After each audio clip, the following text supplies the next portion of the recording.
Greetings all. In today's video, we're going to start looking at adjectives as we find them in ancient/Koine/New Testament Greek. This is going to be a super simple, basic introduction. Of course, as you go along in your Greek studies, you're going to learn more and more about adjectives. So we're going to start with this word here.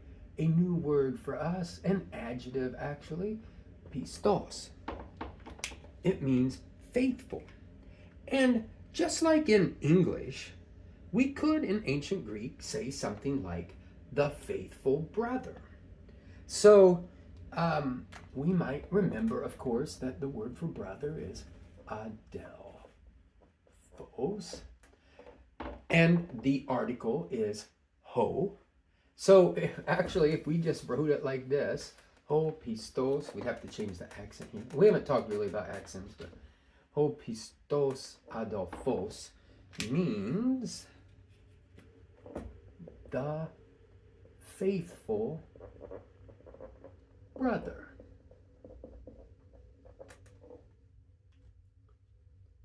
These are all in the nominative case, nominative singular. We say an adjective has to agree with the noun it's modifying. We'll talk about that more in just a little bit. The faithful brother. Now, an interesting thing about Greek, though, is they're not limited to just this way.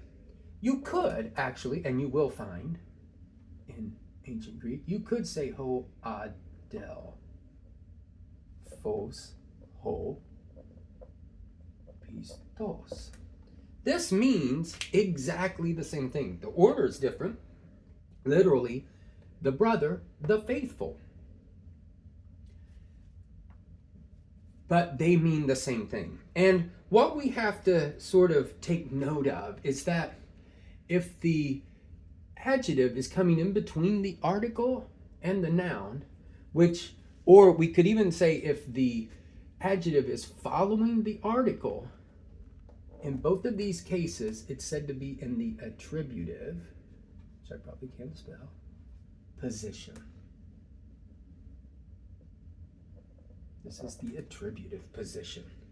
So either of these is going to mean the faithful brother.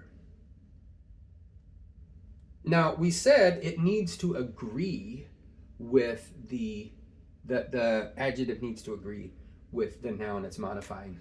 Let's take a verb, the verb we looked at in the verb video. Let's say we have something like blepo ton adelphon.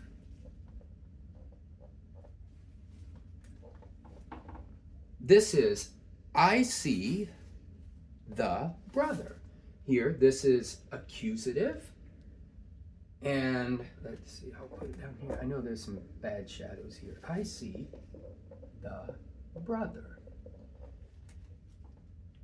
I'm really trying to keep the grammatical terminology to a minimum, but classical scholars, they love their terminology.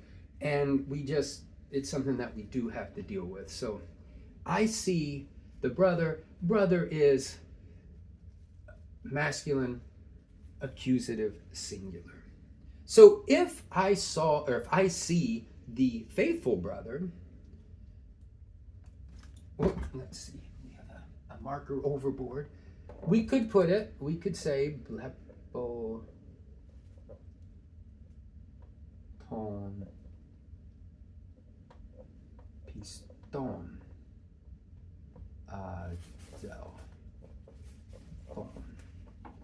I see the faithful brother.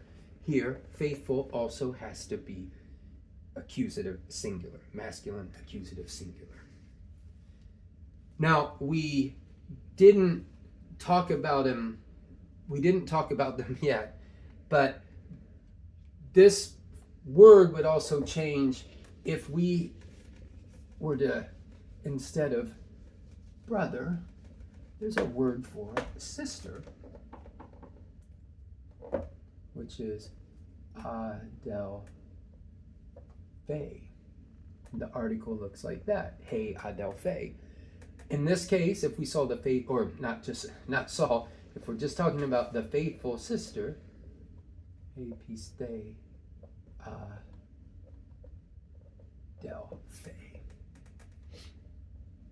the faithful sister. This idea of this adjective has to agree, and this is how it's showing agreement here. That, just kind of make a note of that, because we'll talk more about different declensions and different genders of nouns as we go along in our reading. Now, there's one other thing that we want to talk about.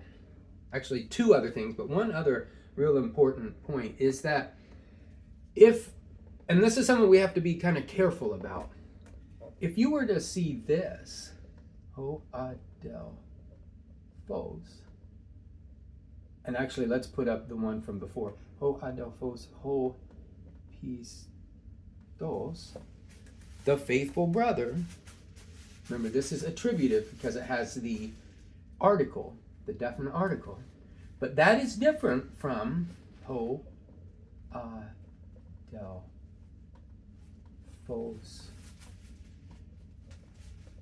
pistos. In this case, here, because it has the article, we say it's attributive.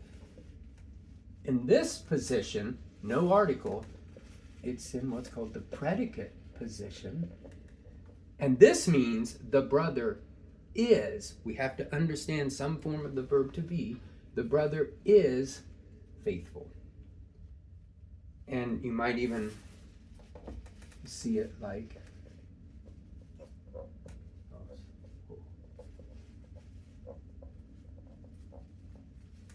adelphos. Here again, this is predicate. Predicate, I hope I spelled that right. And both of these mean the brother is faithful. Predicate means you're making a statement about the subject. With the attributive position, I guess what we're saying is we're attributing some sort of quality to the noun, if that helps you. But the main thing, whether we have names for them or not, is to realize that if there's no article in front of the adjective, then it's going to be in the predicate position. Now, except, there's always an except. You might remember that Greek doesn't have an indefinite article. So if you had something like this, adelphos, a brother, pistos, or even if you switch them, we don't really know if this is a brother is faithful, if this is predicate, or if it's a faithful brother. Context would have to hopefully clarify that. And it's possible that it could be ambiguous, and maybe the writer intends it to be ambiguous. So but that's something that, if it comes up, we would look to the larger context to try to determine, or for aid. We always want to look actually to the larger context to understand what's going on. Now, just one other idea connected with the attributive position. You could say something like ho adelphos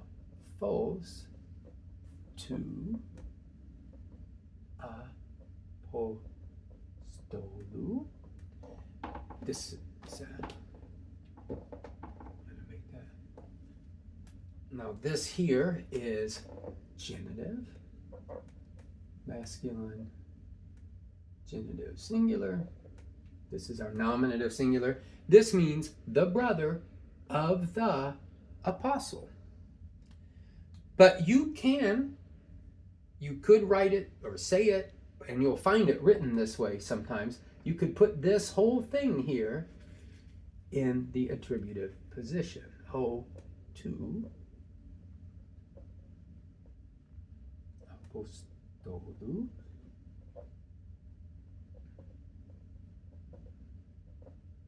adelphos.